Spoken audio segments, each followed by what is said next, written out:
তো আজকে ঈদের তৃতীয় দিন, পোলাও, মাংস, কোরমা, জর্দা, ফিন্ডি, বিরিয়ানি তো বহুত খাইলাম। তো আজকে বসছি লেটকা খিচুড়ি নিয়ে, লেটকি দিয়ে বসছি ফলরে। আর ওই দেন এক রাগ কর দেন, একদম পাতিলায় বসে গেছে, আর সময় নাই, ধৈর্য নাই একদম, দেখছেন? ক্ষুধার সময় মানুষ ধৈর্য ধরে না। তাই না?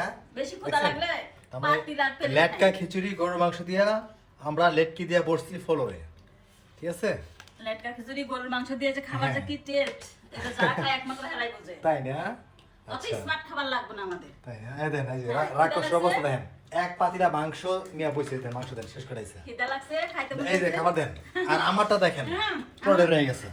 তুমি তো খাও না, আমি খাইতাছি। তো আমি খাই নাকি, এক বসলাম দেখলো কি, আমার ডাকতেছে কখন থেকে আমি। দেখছেন? এই দেন দেন দেন, কেমনে খাই দেন। Wow, একটু খাও তো, দেখাও তো একটু। অনেক স্বাদ হচ্ছে, অনেক স্বাদ। আহ, এত স্বাদ কে?